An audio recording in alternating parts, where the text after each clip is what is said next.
En Aragón Radio, Historia de Aragón, con Sergio Martínez y Santiago Navascués.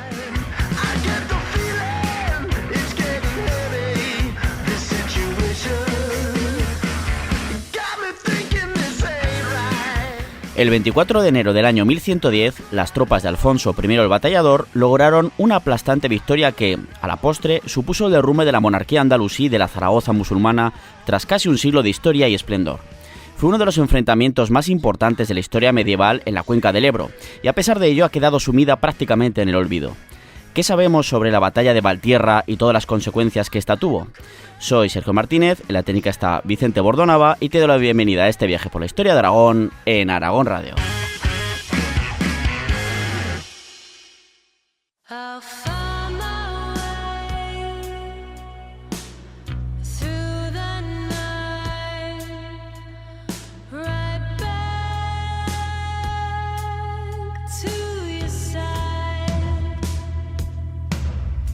Historia de Aragón.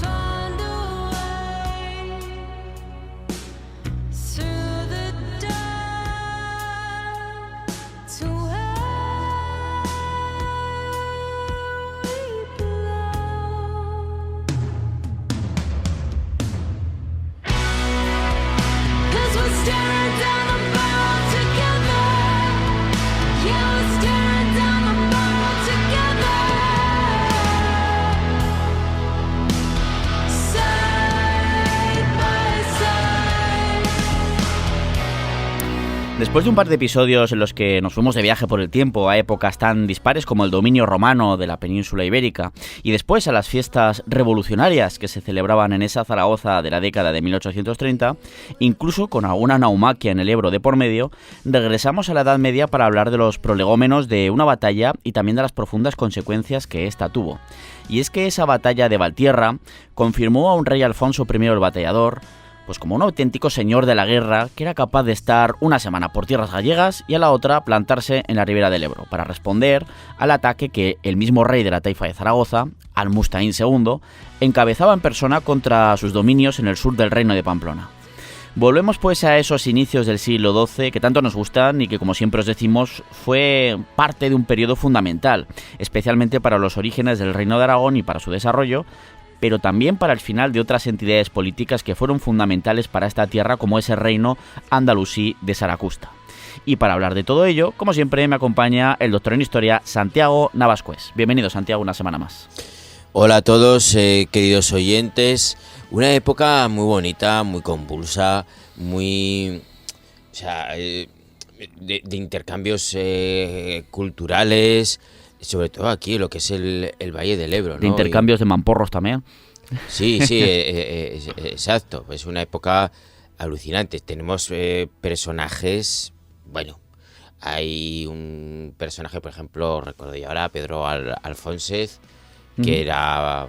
Bueno, llegó a ser médico de Alfonso el Batallador. Sí, que hablamos de él hace mucho tiempo, hace muchas temporadas. Le dedicamos un programa, de hecho. Eso es. Que había sido un antiguo judío que se convirtió al cristianismo y fue médico personal de Alfonso Batallador. Que estuvo también en Reino Unido. Sí. Que, bueno, un montón de intelectuales que estuvieron por aquí, por la Saracusta de Al-Muqtadir y sus descendientes. Uh-huh.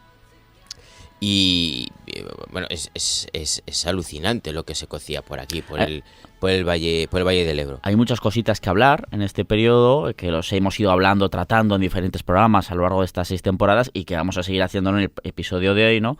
Porque, como bien dice Santiago, pues es que es un periodo muy interesante y además, al final, la parte importante de la que hay que quedarse es que son los inicios de Aragón como entidad política, como reino al menos, porque claro, como entidad política llevaba su bagaje desde hacía siglos ya, como condado anteriormente. Claro, es que es eso, es que tenemos los inicios de Aragón, una simbiosis cultural entre toda la Europa cristiana y los saberes de Al-Ándalus, y bueno, es una barbaridad lo que se cuece por aquí. Es un periodo muy chulo, esos siglos 11-12, la verdad es que sí. Vamos a dar pues comienzo a este episodio 32 de la 6ª temporada, el número 236 ya de este programa, para repasar unos años que desde luego fueron como poco moviditos en el Valle Medio del Ebro, también hay que decirlo, ¿no? Aunque en realidad podemos decir que lo fueron en todos los escenarios de la península ibérica, porque se cocían habas en todas partes, tanto la parte cristiana como la musulmana, como en esa parte andalusí, esa Al-Ándalus, ¿no? Además, este episodio nos va a servir como antecedente, esto ya lo vamos anunciando, para volver a acercarnos a un periodo histórico que nos encanta, como estáis viendo, y también para ir preparando un nuevo programa, aparte de este, que os traeremos, o al menos eso vamos a intentar, porque estamos preparando entrevista en próximos episodios, en el que hablaremos de un tema que además está de rabiosa actualidad en este año 2025, en el que grabamos este episodio, ¿no? Y es que seguro que muchos de vosotros, muchos de nuestros oyentes, os habéis ido enterando por prensa, por medios de comunicación, etcétera, pues de los diferentes e importantísimos hallazgos arqueológicos que han tenido lugar en los últimos 2-3 años, que parecen confirmar que Saragusta, ¿no?, esa Zaragoza islámica, era mucho mayor de lo que se pensaba hasta ahora, de lo que se había descubierto hasta ahora. Y es que es cierto que existen algunas fuentes islámicas más o menos de aquella época, que ya lo comentaremos en su momento cuando hablemos más profundamente del tema, como os estoy comentando, pues que colocaban a aquella ciudad, pues de Zaragoza, que llegó a tener en su momento de esplendor entre los siglos X y XII, sobre todo X y XI, pero del X al XII, que incluso lo colocaban con alrededor de 50.000 habitantes. Claro, aquí la gente decía, ¡hola, qué barbaridad! Este señor se vino arriba, propaganda, no sé qué.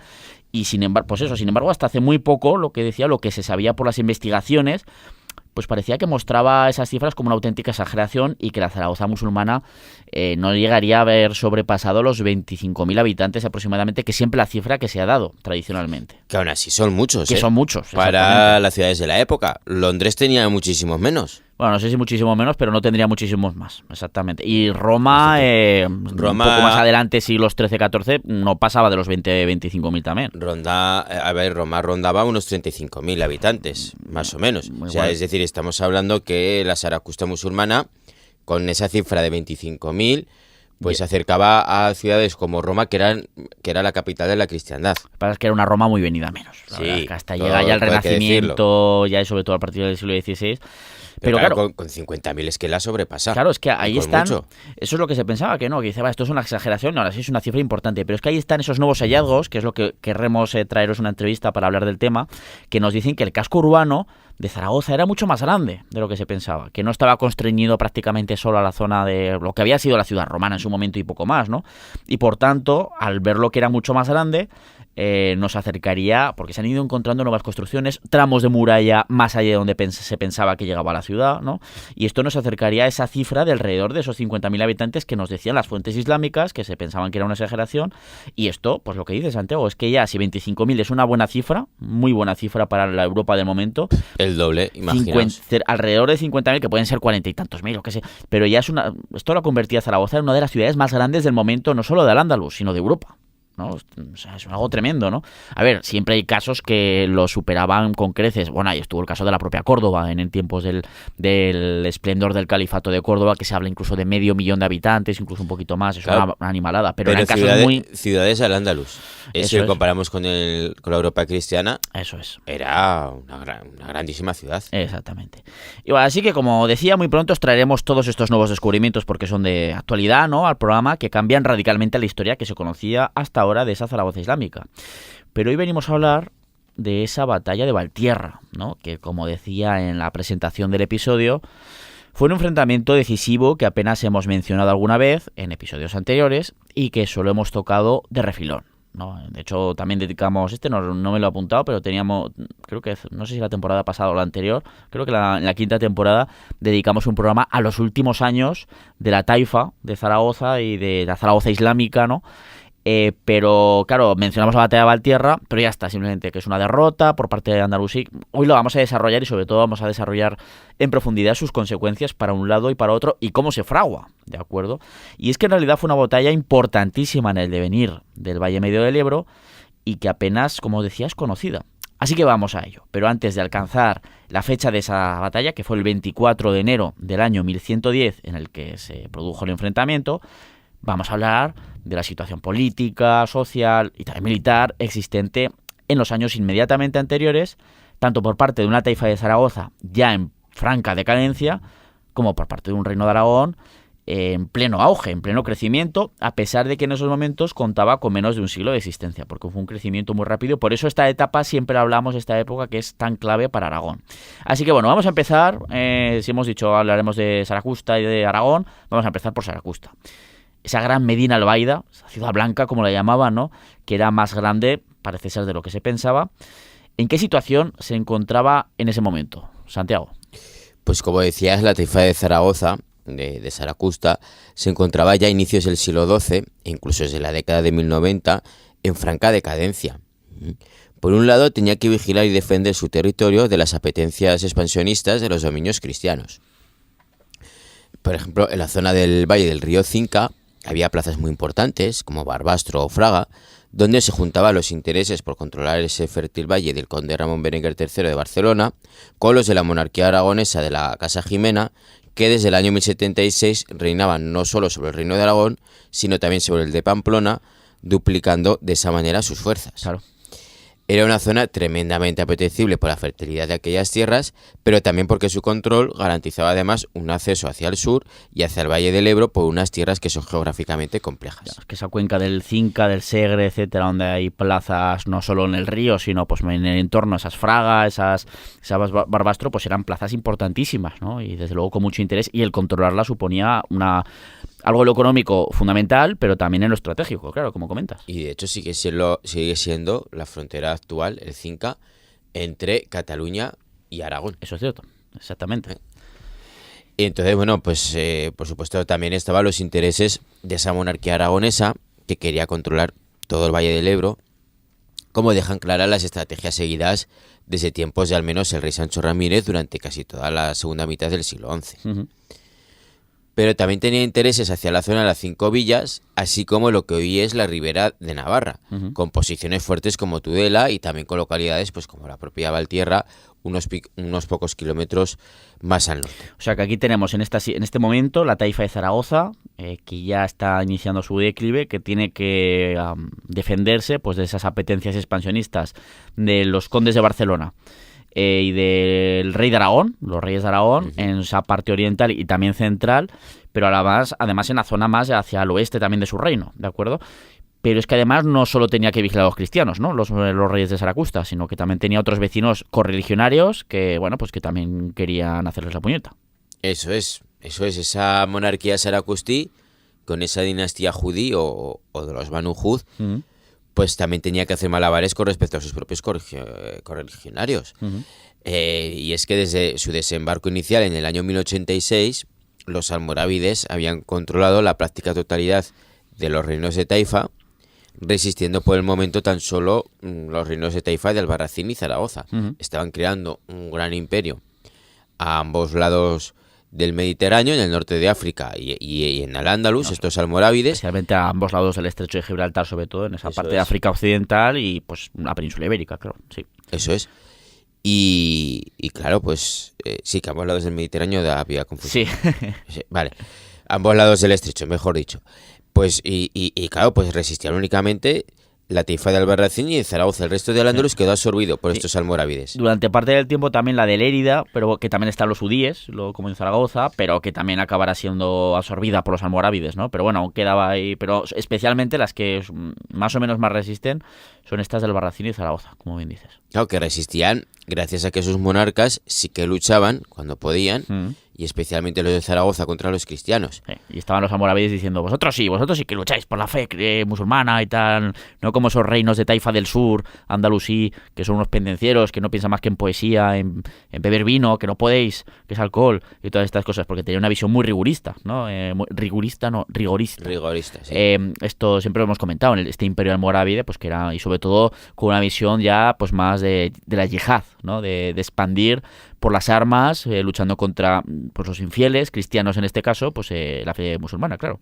Ah, pero no solo respetaron a las taifas de Zaragoza y de Albarracín unos cuantos años más porque luchaban contra los cristianos, sino también porque los almorávides no tenían fácil el acceso hacia ese valle en medio del Ebro. Claro, si no, también se los habrían pulido seguramente antes de tiempo. Si hubieran estado más al sur, por mucho que hubieran estado luchando contra los cristianos, también se los habrían pulido, como acabaron haciendo al fin y al cabo. De todas formas, como vamos a ver en este programa. Por otro lado, seguía quedando muy cerca ese gran periodo de esplendor de la taifa de Saracusta, que marcó el reinado de Al-Muttadir, quien no solo consiguió un tremendo esplendor cultural, convirtiendo a su corte en una de las más importantes influyentes de Europa.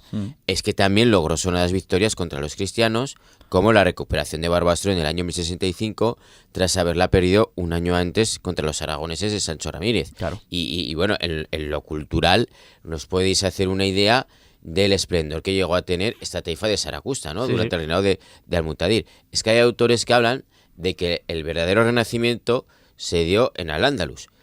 Y esta taifa de Saracusta contribuyó muchísimo a ese crisol de grandes autores andalusíes que va a hacer que algunos hablen de que el verdadero renacimiento se dio en Al-Ándalus y no en Italia. Yo ahí estoy... No contigo, porque simplemente mencionas lo que dicen otros autores, lo del verdadero renacimiento. Son sobre Claro, todo filósofos. Lleva un los que poquito dicen a esto. decir, no, es que el renacimiento empieza... No empieza ahí. Pero es verdad que para que empiece el renacimiento son necesarias unas bases. Y muchas de esas bases, especialmente, como dices, en el pensamiento, en la filosofía, la recuperación en buena medida del pensamiento aristotélico. Esos se empiezan en sitios como Zaragoza en esta época, que serán base principal para que luego se vaya desarrollando después el renacimiento. Y eso es indiscutible. En lo artístico... el Renacimiento se separa del Renacimiento, claro, antes de lo que todos conocemos por Renacimiento, pero en lo cultural, en lo científico y filosófico y pues... Tenemos a un monarca andalusí de Zaragoza Pues que incluso, no iba a decir inventa, pero no sé la palabra, sino que resuelve teoremas de matemáticas y de hoy estoy un poquito geometría, ya perdonaréis, que lo hace siglos antes, creo que 6 siglos antes de que, por ejemplo, un italiano llamado Ceva lo vuelva a resolver y dice, pero pues hace 6 siglos que un señor de Zaragoza, un rey de Zaragoza, que ya el teorema de Ceva que se le llama, pero también que se llama conoce, teorema de Ceva, pero que lo resolvió Al-Mutamín. de hecho ahora ya se le conoce como teorema de Ceva o Al-Mutamín. Claro, de Zaragoza, sí, porque sí. Ya se dijo, oye, que vamos a ser justos porque este señor ya llegó a la misma conclusión pues varios siglos atrás, ¿no? Mientras que en Europa hasta el siglo XVII no se llega a eso. No me acuerdo si era siglo XVI o XVII. 17 creo, sí, 17 sí. Vale. Que lo hablamos en su momento, pero claro, a veces tantas fechas y tal pues nos vuelven un poco truletas, ¿no? Pero es que incluso esta taifa no solo cultural, como estábamos diciendo, sino que llegó a tener mucha importancia en la política, mucho poder. Llegó a tener a su servicio durante varios años al Cid, recordemos a Rodrigo Díaz de Vivar, al histórico, ¿no? Junto a las tropas mercenarias que comandaba, y algo que también hemos tratado de refilón en el programa, pero que tenemos que volver a tratar y ya con mayor profundidad en este programa en el futuro. Sobre todo, quizás esos años, creo que fueron 5 o 6 años que estuvo el Cid viviendo en Zaragoza y luchando, poniendo sus armas y las de sus hombres al servicio de la taifa zaragozana, luchando también contra cristianos, especialmente, por ejemplo, contra la taifa, luchó contra la taifa de Lérida, que era rival, pero también contra el conde de Barcelona, que eran cristianos, como él, pero al final, pues... Sí, a ver, esta taifa de Saracusta llegó a ser uno de los reinos más importantes y poderosos de toda la península ibérica, no solo de la Europa... O sea, no solo de la Hispania andalusí, sino también de la Hispania cristiana. Sí. Es un periodo de esplendor cortito, claro, pero muy intenso, muy intenso. Lo que pasa que, cuando muere Al-Mutadir y su hijo Al-Mutamín, que dura poquitos años en el trono, Al-Mutamín, Al-Mutamán, sí. Se le puede llamar de las dos maneras porque aparece así. Que bueno, Sí. Al-Mutadir fallece en el año 1081, ¿verdad? Sí, pues y su hijo le sucede, su hijo Al-Mutamín o Al-Mutamán le sucede con un reinado breve de apenas 4 años hasta su inesperada muerte en el año 1085, que retuvo ese esplendor cultural de la taifa, pero después esto ya, ese esplendor a todos los niveles, decae como un castillo de naipes. Sí, poco a poco. Claro, cuando muere ya Al-Mutamán, o Al-Mutamín, en ese momento llegó al trono zaragozano uno de los protagonistas de esta batalla de Valtierra, los protagonistas principales, ¿no? Llegó al trono zaragozano su hijo Al-Mustaín II. Que como digo es uno de los protagonistas fundamentales de este episodio y que reinó desde ese año 1085 hasta su muerte, en la misma batalla de Valtierra, luego lo comentaremos, contra Alfonso el Batallador el 24 de enero del año 1110. Estamos hablando, de este Al-Mustaín II, de un largo reinado al fin y al cabo también. A pesar de esta... fue él el que vivió esa decadencia, a pesar de que puso sus esfuerzos también, pero era casi luchar contra la marea, contra todo, contra los elementos, ¿no? De todas las circunstancias y el desarrollo histórico de la zona. Pero estuvo casi 25 años en el trono, en los que Al-Mustaín II pues, tuvo que utilizar esos cada vez más menguantes recursos económicos para defender sus dominios, tanto, como estamos diciendo, como has explicado Santiago, tanto contra los cristianos como también contra los musulmanes de ese imperio almorávide, ¿no? Esos almorávides, como contra los reyes también de la taifa de Lérida, que estamos comentando, que eran también de la misma dinastía que la zaragozana, los judíes, los Banu Hud, pero de una rama diferente Y oye, pues que unos y otros siempre estaban, a pesar de compartir la misma fe, siempre estaban dispuestos a luchar incluso contra sus parientes zaragozanos y viceversa, también los de Zaragoza contra los de Lérida, pues para mantener su independencia o incluso acrecentar, pues bueno, sus dominios, sus recursos, si se les presentaba una ocasión favorable. Eso al menos hasta que la taifa leridana ya fue absorbida, como comentábamos antes, en el año 1102 por el Imperio almorávide. Y aún estaría por ahí, bueno, más o menos casi el mismo año, no sé si al año siguiente es cuando cae Albarracín o por ahí, un poco le falta, ¿de acuerdo? Y Zaragoza aún tardará un poquito más, ¿no? Pero como ya estamos viendo, ya lo estaréis viendo pues de forma bastante intensa, la región, esta cuenca, ya no digo el valle, sino toda la cuenca con sus afluentes del Ebro, fue un auténtico avispero durante aquellas décadas, ¿verdad? Sí, una cosa de décadas, o sea, una cuestión de décadas.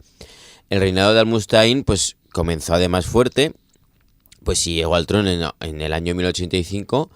En la primavera del año siguiente tuvo que afrontar la defensa de la mismísima Zaragoza, Saracusta, que fue asediada por las tropas del rey Alfonso VI de León, que tras haber conquistado Toledo en el año 1085, pues trataba de controlar también el valle medio del Ebro, adelantándose así al reino de Aragón. Que de haberlo logrado habría cortado la expansión al reino aragonés y se habría quedado un reino pues al estilo de lo que le pasaría a Pamplona, luego Navarra, claro, ahí constreñido entre territorios cristianos, cortándoles expansionismo hacia territorio andalusí, claro. Claro, porque pues una vez el reino de León conquista la taifa de Toledo, la taifa de Saracusta hace frontera también con el reino de León, no solo con Aragón.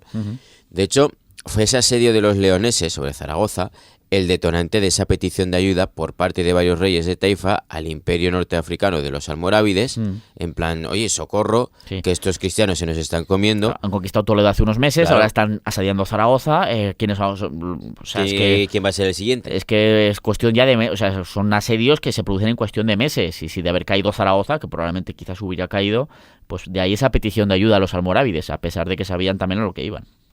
O me imagino que sabrían a lo que iban cuando hacen esta petición de ayuda, ¿no?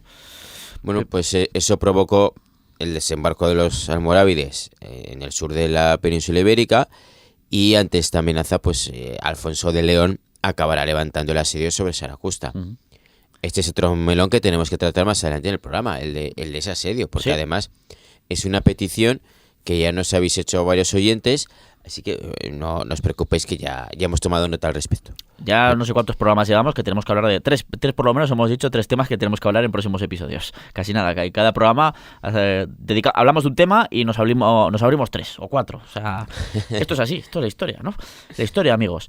Bueno, pues aquí fracasa ese asedio de Alfonso VI de León sobre Zaragoza, esa Saracusta islámica, gracias al fracaso del asedio, y también, sobre todo, a la fuerte derrota que los leoneses sufrieron, porque claro, el ejército de Alfonso VI se levanta de Zaragoza para marcharse directamente al sur, para repeler esa invasión de los almorávides. ¿Y qué es lo que se produce? Pues que el ejército leonés pues recibe una somanta de palos, una derrota tremenda en la batalla de Sagrajas, ¿no?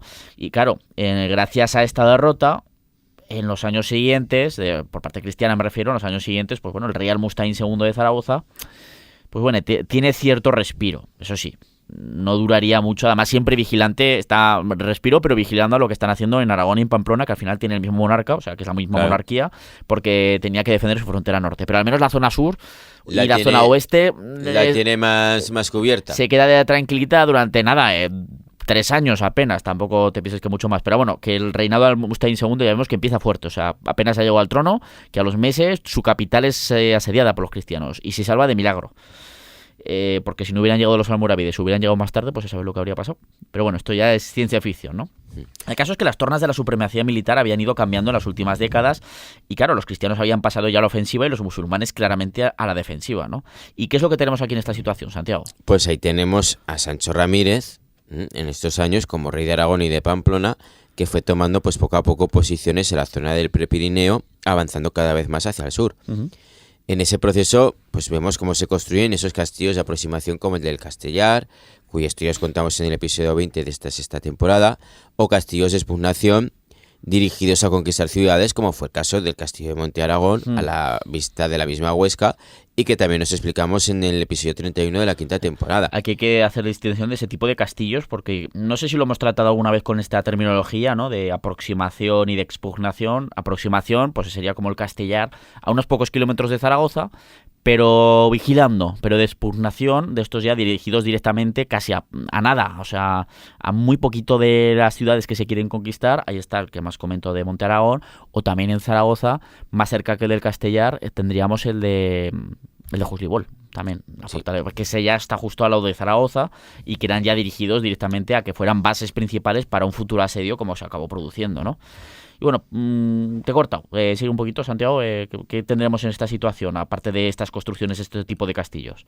Pues en ese proceso, bueno, pues Almustaín vio cómo le iban arrebatando plazas como Monzón en el año 1091, o Balaguer y sobre todo Huesca en el año 1096, pues ya con un reino de Aragón comandado por Pedro I. Ya, a la muerte de Sancho Ramírez, precisamente en el anterior 1094. En el anterior asedio de Huesca, que fracasa, pues era Pedro I ya en el 1096 con esa batalla de Alcoraz, que ya hemos mencionado un montón de veces y ya hemos hablado de ella.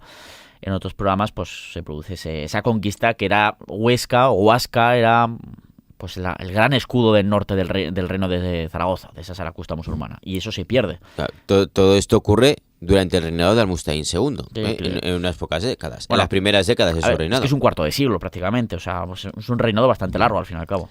Entonces, tras la pérdida de Huasca, la Huesca musulmana, fue ya todo cuesta abajo y casi sin frenos. De hecho, Almustaín II tuvo que volver a pagar una fuerte cantidad de dinero en parias a Alfonso VI de León para conseguir cierta protección frente al reino aragonés, tratando de mantener cada vez más difícil equilibrio político. Sí, al final Almustaín II tiene que pagar parias al tío que le acababa de intentar conquistar su reino, su ciudad. O sea, imagínate la situación que había, pues pasan de ser enemigos a medio amigos, pagando dinero, un dinero que al final no hacía más que enriquecer a los cristianos y empobrecer cada vez más esos recursos cada vez más menguados de la taifa de Zaragoza, que pues al final esto es parte importante de esa decadencia. Y ese dinero hace falta también para construir ejércitos. Exactamente, y para otras muchas cosas, ¿no? Pero bueno, al final fue un equilibrio este equilibrio que trataría de mantener ese rey de Zaragoza, ese Almustaín II, pues pagando a unos cristianos para defenderse de otros cristianos, pues un equilibrio que se vendría abajo cuando un rey aragonés se convirtió, aunque fuera por poco tiempo, también en rey de León y emperador de las Hispanias.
Y ese punto que acabamos de comentar, el que Alfonso I el Batallador se convirtiera por matrimonio en rey de León, aunque fuera durante muy poquitos años, fue lo que marcó el final de esa monarquía de la taifa de Zaragoza, esa monarquía andalusí, cuando estaba muy poquitos años a alcanzar su centenario. ¿No es así, Santiago?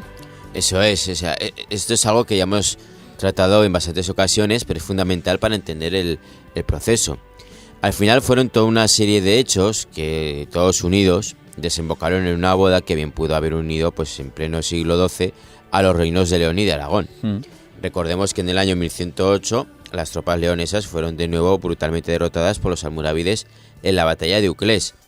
Y quizás lo más importante, el único heredero varón al trono de un Alfonso VI, ya achacoso, murió durante la batalla. El infante Sancho, claro, y era el único hijo varón legítimo que tenía y fallece durante la batalla. El hombre ya, Alfonso VI, estaba ya mayor, estaba ya achacoso, de hecho morirá el año siguiente, ¿no? Le quedaban apenas unos meses de vida.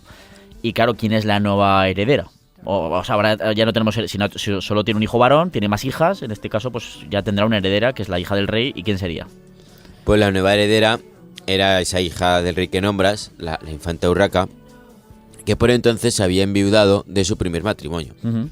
Por eso su padre pues busca deprisa y corriendo casarla de nuevo, y entre las diferentes opciones existentes, pues algunas dentro de su propio reino, acaba decidiendo casarla con el rey de Aragón y de Pamplona, Alfonso I el Batallador. Que estaba soltérico y dice, pues ya llevaba desempeñándose como un verdadero señor de la guerra desde su juventud, desde el reinado de su hermano Pedro I, gobernando y conquistando la zona de las 5 villas, luchando en la batalla de Alcoraz. Bueno, pues era un militar más que consagrado, y que además ya pues como rey ya que era, Alfonso I Batallador desde hace unos poquitos años acababa de someter en esos años prácticamente ya todas esas 5 villas, había conquistado Egea, etcétera, y había también realizado una campaña en la zona de la Litera, al otro lado, ¿no?, frente a los musulmanes. Por lo tanto, en ese momento de crisis militar en León, tras esa derrota, era pues quizás el candidato, entre comillas, bajo una no sé, desde la óptica de ese momento, quizás el perfecto. Claro, luego ya se vio que no lo fue, ¿no? Pero es que era el único que estaba obteniendo victorias contra los musulmanes en ese momento. Victorias importantes. El único.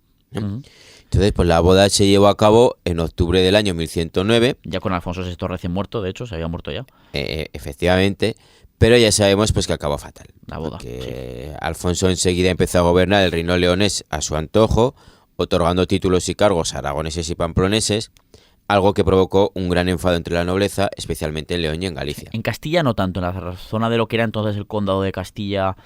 De hecho, incluso después de escindido ese matrimonio, el rey Alfonso el Batallador, como mínimo, o sea, tuvo una influencia enorme incluso hasta Burgos. O sea, incluso siguió en documentos gobernando, mencionando tenentes, mencionándolos y dándoles la tenencia de la gobernanza de Burgos a gente de su entorno. Y en sus documentos él decía que era rey de no sé dónde. Por ejemplo, uno de sus últimos testamentos habla de que es rey desde Bayona, que es verdad que Bayona la asedió pero nunca la conquistó, pues hasta la zona de Belchite, de la zona de Daroca, y también menciona la zona de Burgos. No sé, pues esto lo llegó a mantener, por supuesto, la zona de Soria. Bueno, pues lo mantuvo durante bastante tiempo. Sí, bueno, pues todo esto derivó en una auténtica... O sea, esas dádivas que dio a los aragoneses y pamploneses en detrimento de los leoneses en la zona de León y Galicia. Lo dio en todo el reino, pero las noblezas que peor se lo tomaron fueron los gallegos y los leoneses, sí. Pues eso derivó en una auténtica guerra civil en el reino leonés, con un Alfonso de Aragón enfrentando también pues abiertamente a su propia esposa, la reina Urraca, a la que llegó a encerrar en la fortaleza del Castellar. En esa fortaleza de aproximación que hemos mencionado antes y que le dedicamos en su momento su programa, como bien has mencionado. Exacto. Entonces la primera gran rebelión que tuvo que afrontar en su nuevo reino nos hizo esperar y llegó en tierras gallegas.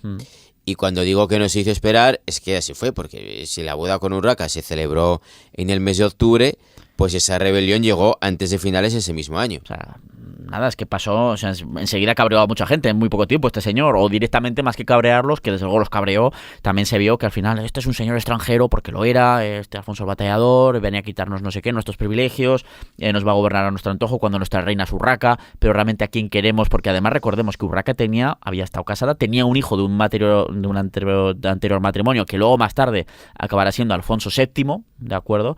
Y en los capítulos matrimoniales se había acordado que si tenían un hijo, Urraca y Alfonso, Alfonso, hijo de Urraca, quedaba relegado de la herencia. O sea, se quedaría en un segundo lugar si tenían hijos. El primer hijo de Urraca. Exactamente. Del anterior matrimonio. Eso es, habría quedado relegado, ¿no? Si Si hubieran tenido Alfonso el Batallador y Urraca, si hubieran tenido hijos que no tuvieron. Pero, claro, esto había mucha gente que vamos a darle... o sea, nuestra reina legítima es Urraca, la por derecho, porque ella ha heredado el trono, tiene los derechos, ¿no?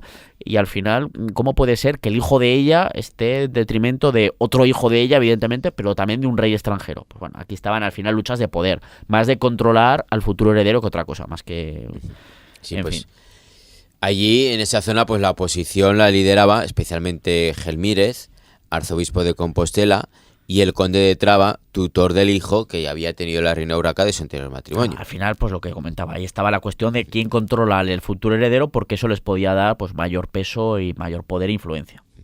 Entonces Alfonso el Batallador no esperó a que dicha rebelión cogiera fuerza y en muy poco tiempo pues marchó con con su hueste de tropas aragonesas y navarras hacia tierras gallegas.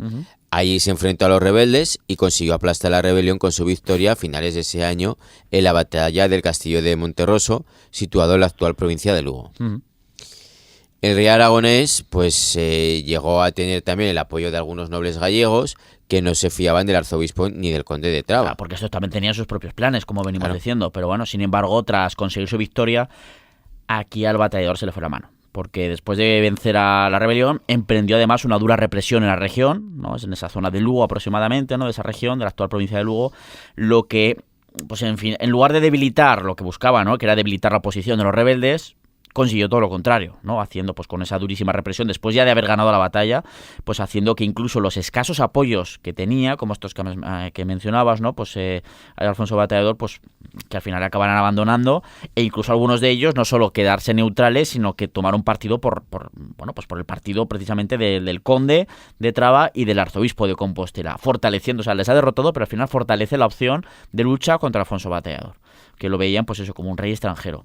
Y fue en estas circunstancias, con un Alfonso I el Batallador pendiente de aplastar una rebelión en la otra punta de la península, cuando aparece una vez más el rey Almustain II de la taifa de Zaragoza, que trató de dar un golpe pues encima de la mesa, ¿no? Conseguir prestigio militar tras más de 2 décadas de constantes pérdidas territoriales, como os he mencionado antes, ¿no? Esas Huesca, Monzón, Balaguer y otras pequeñas plazas, ¿no? Barbastro.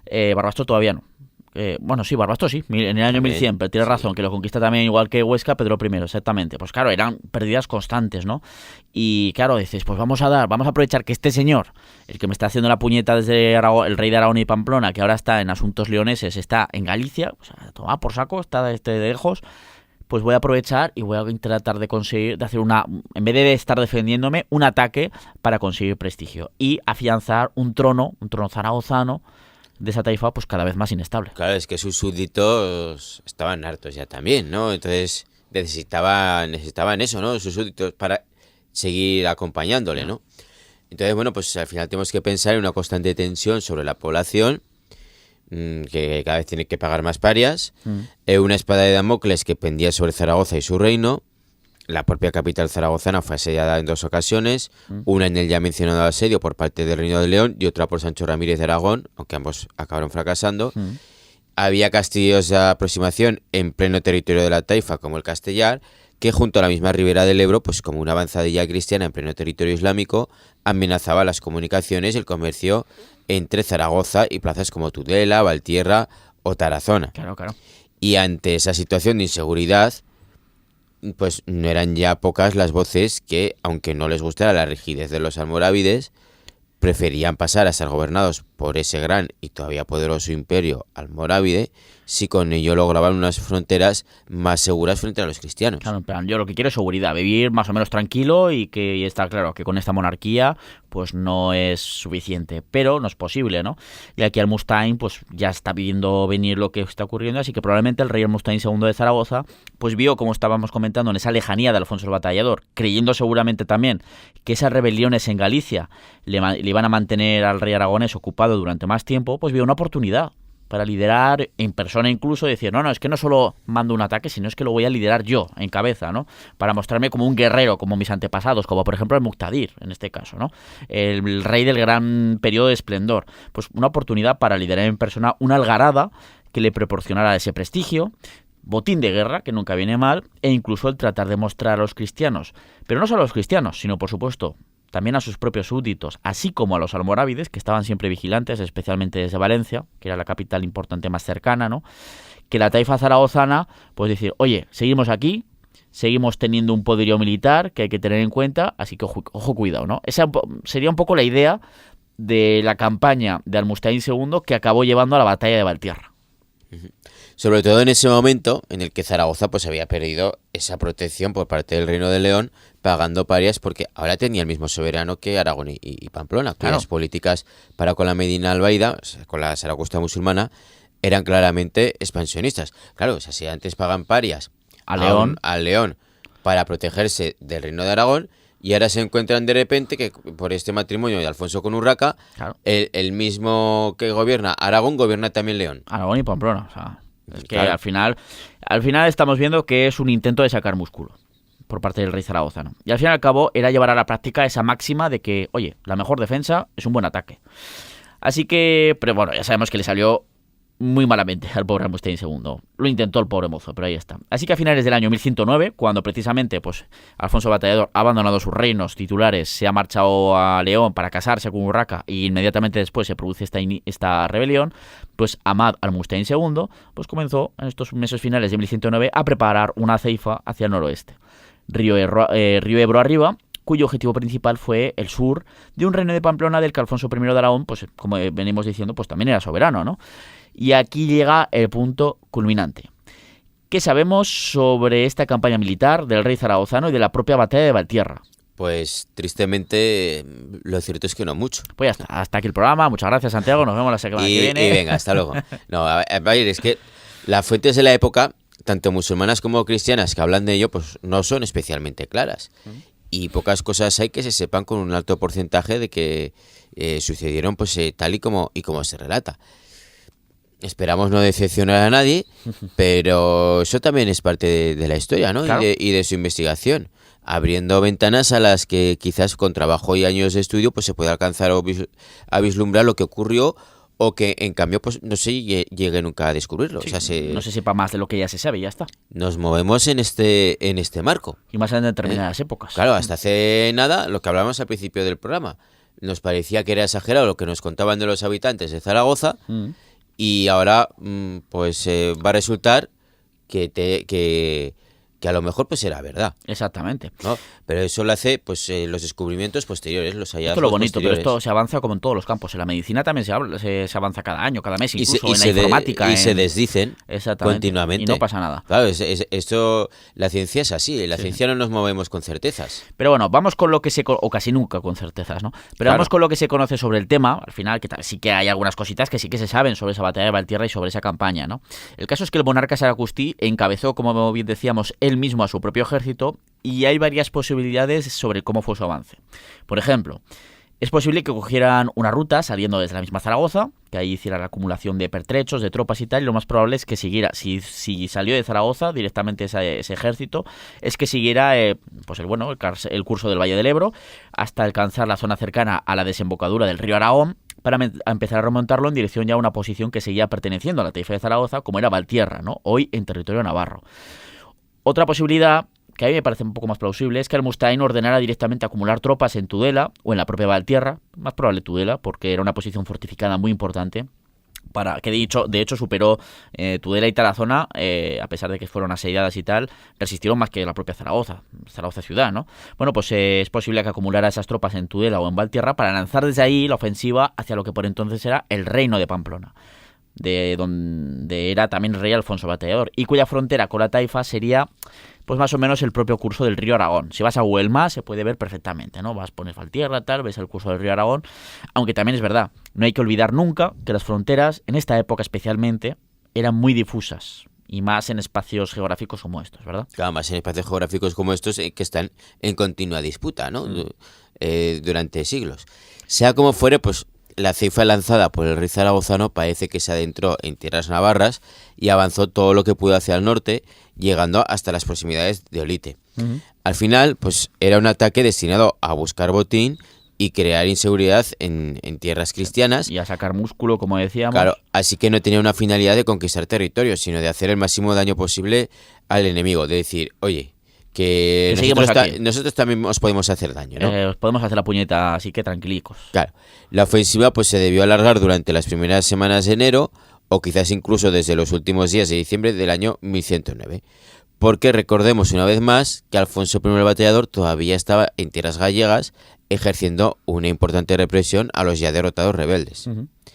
Allí le habrían llegado las noticias del ataque musulmán, así que teniendo en cuenta los al menos 4 o 5 días como mínimo, quizás más, que les tuvo que costar a los mensajeros llegar hasta la zona, y también al menos una semana el avance del Batallador con parte de sus tropas para repeler el ataque zaragozano, pues la ceifa tuvo que alargarse como mínimo entre 2 y 3 semanas. O sea, que estuvieron ahí, pues el rey zaragozano, pues por esa zona, hasta Olite más o menos, ¿no? Desde la ribera del Ebro hasta la zona de Olite, o sea, medio camino de la propia ciudad de Pamplona. Pero claro, la decisión del rey aragonés de contestar de inmediato y con toda su fuerza fue un punto clave, especialmente dada la celeridad con la que se desplazó hasta la cuenca del Ebro. Fue una especie de ataque relámpago, ¿no? Casi, porque se cruza media península ibérica. Y decimos punto clave porque al final las tropas del batallador cogieron por sorpresa al ejército saracustí del rey Almustaín II. Y esto es clave en esa batalla de Valtierra. Seguramente la ceifa había tenido cierto éxito, estaba el rey musulmán, Almustaín II, pues ahí estamos rapiñando todo lo que podemos, granjas, pequeñas poblaciones, haciendo todos los ataques que podamos, y tras un tiempo saqueando todo lo posible por la zona, ya seguramente no quedaría mucho más que quemar, que rapiñar, etcétera, y que, claro, tenías que rapiñar lo que luego te podías llevar contigo. Si no te lo podías llevar, sacrificabas ganado si no te lo podías llevar, quemabas cosechas si no te las podías llevar. Pues bueno, llevarían cultivos. Pues bueno, ya después de varios días, incluso semanas, habrían decidido regresar con todo el botín recaudado, ya que poco más podrían sacar, y también era de esperar que en cualquier momento, después de estar bastante, pues esas 2-3 semanas, pues era de esperar que en cualquier momento algún señor de la guerra de la zona, más al norte, o al propio Aragón, hubiera reunido tropas para repeler el ataque, como mínimo, ¿no? Que era lo habitual en esas situaciones, tanto de un lado como de otro. Y claro, el ejército islámico ya en ese punto pues ya estaba en retirada, poco a poco, y fue totalmente cogido por sorpresa, desprevenido, ya llegando a su propio territorio, muy cerca de Valtierra, ¿no? Cuando ya habían alcanzado, como digo, territorio de la taifa zaragozana. Claro, porque el contraataque lo esperaban más tarde. O estar a punto, pero desde luego no que Alfonso Bateador se presentara ahí. Claro, y luego eso, que no esperaban que incluso el propio monarca Alfonso Bateador se presentara hasta allí, ¿no? Porque lo hacían pues ocupado tratando de aplastar rebeliones al otro lado de la península. O sea, el ejército islámico pues fue totalmente cogido por sorpresa muy cerca de Valtierra, cuando ya habían alcanzado territorio de la taifa de zaragozana. El caso es que el resultado de la batalla de Valtierra fue un auténtico desastre para el reino zaragozano y para la propia dinastía Udí, así como un espaldarazo para la monarquía aragonesa. De hecho, la derrota musulmana fue total, hasta el punto de que ese 24 de enero del año 1110 murió en la batalla el rey zaragozano Almustaín II, poniendo fin a casi un cuarto de siglo en el trono.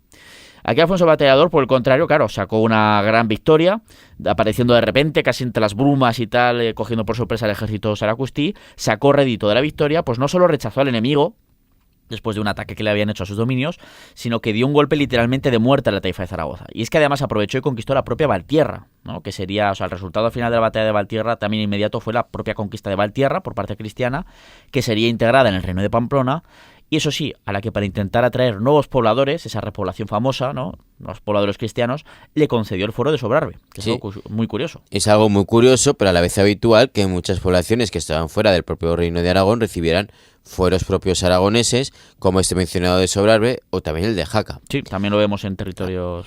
Y mientras tanto, pues habría que preguntarse qué pasó en Zaragoza tras el enorme descalabro sufrido por su ya fallecido rey Almustaín II en Valtierra. Pues aquí de momento la cúpula de poder de la taifa trató de mantener la sucesión dentro de la dinastía de los udíes y apoyó la llegada al trono del que fue el último y efímero monarca, ¿no? Este hijo de Almustaín II, que sería Abd al-Malik ibn Mustaín Imad al-Dawla. El pilar de la dinastía, significa. Abd al-Malik significa sobre todo el pilar de la dinastía, pues un pilar muy endeble, hecho con no sé, iba a decir arcilla, pero peor, o sea, no, un elemento mucho más soluble, con azucarillas de azúcar, con azucarillas de azúcar. Bueno, este joven monarca, al-Malik, el sustituto de Almustaín II, se le exigió que no se tuviera ningún tipo de trato de amistad con los cristianos, fueran de un reino u otro. Pero al final, la inestabilidad del momento y la tremenda derrota en Valtierra que había sufrido su padre, pues pesaron demasiado. Es que fue una derrota brutal. Claro. Así que pocos meses más tarde, los propios zaragozanos, cada vez más hartos de la inseguridad e influenciados por varios ulemas que predicaban la necesidad de entregar la ciudad a un poder más fuerte, acabaron destronando al monarca, a al-Malik ibn Dawla, y entregando el poder a los almorávides. Así pues, las consecuencias de la batalla de Valtierra pues supusieron el final de la dinastía judí y de la propia existencia de la taifa de Zaragoza tras 92 años de presencia. Una taifa que en sus tiempos de mayor esplendor llegó a dominar casi todo el levante peninsular y que incluso llegó a ejercer su protectorado entre finales de la década de 1060 e inicios del 1070 sobre las Islas Baleares. Sí. Llegaba desde las Baleares hasta Tudela. Y luego desde Huesca hasta Denia. Sí. Por protectorado sobre Valencia, sobre la taifa de Denia. De manera directa o indirecta. Exactamente. Así de lejos llegó el poder de los udíes entonces, ¿no? Pero bueno, claro, ya en el año 1110 todo eso eran sombras del pasado. y al final, en ese año, pues la taifa en enero de 1110 sufrió esa enorme derrota de Valtierra, fue un golpe demoledor, y a los pocos meses, en junio de ese año 1110, la taifa de Zaragoza y su monarquía dejaron de existir. Eso sí, tanto Zaragoza como sus dominios de ese reino saracustí todavía se mantuvieron en manos musulmanas durante unos pocos años más, hasta que ya un viejo conocido suyo, de esta gente, Alfonso el Batallador y también nuestro, pues se hizo con ellas entre los años 1118 y 1120, que conquistó todos esos dominios del antiguo reino saracustí. Pero ahora ya a los almorávides. Exactamente, se lo conquistó ya a los almorávides. Y estas fueron las consecuencias de la batalla de Valtierra, que fue al final, el resumen es que fue una aceifa por parte del reino del rey musulmán de Al-Mustaín II para sacar músculo, para lograr prestigio, para intentar asentar su cada vez más inestable trono debido a todas estas circunstancias y esa inseguridad y ese clima que había en favor a los almorávides, y lo que consiguió fue al final acelerar el proceso del final de la monarquía y, bueno, de hecho se terminó en apenas unos meses, y de la propia Zaragoza musulmana. Y esa es la historia de la batalla de Valtierra. Al final, una batalla que conocemos muy poco por las fuentes, pero que desde luego fue, como habéis visto, fundamental en la historia del Valle del Ebro y de la historia de Aragón, por supuesto. Y hasta aquí nuestra historia y esta batallita. Santiago, nos escuchamos la próxima semana y seguiremos compartiendo historias con todos vosotros. Hasta la próxima.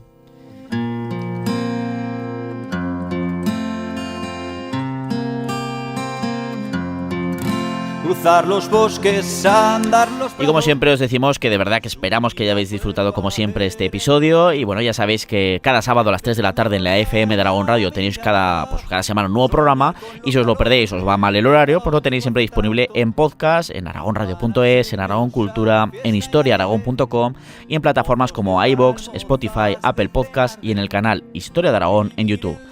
Dejadnos vuestras opiniones, comentarios, sugerencias de temas como siempre venís haciendo para que tratemos más temas, y ya sabéis que así, siguiendo nuestros canales, no os perderéis ninguno de los episodios. En la técnica hemos tenido a Vicente Bordonava y te esperamos para seguir haciendo historia, como siempre, en Aragón Radio. Pirineo, cada uno que busque, que yo no soy menos. En Aragón Radio, Historia de Aragón.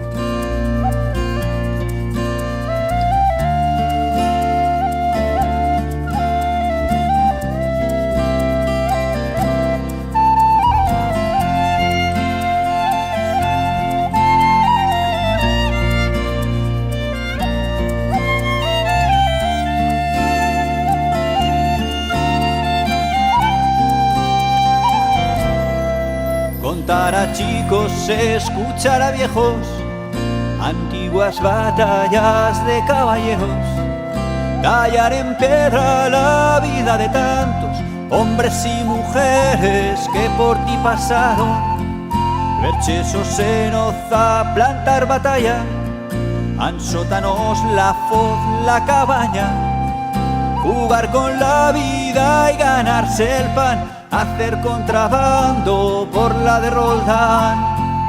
Quedo callado si preguntan que eres tú pa' los que te buscan. Pirineo, Pirineo, cada uno que busque, que yo no soy menos.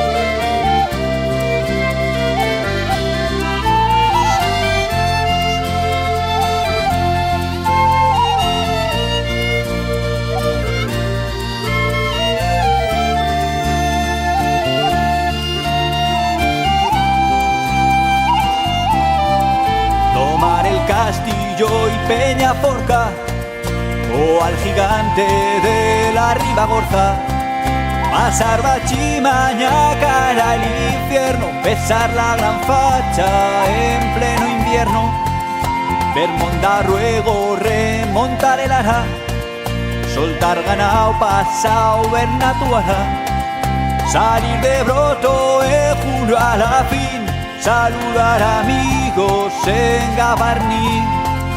Quedo callado si preguntan que eres tú pa' los que te buscan. Pirineo, Pirineo, cada uno que busque, que yo no soy menor.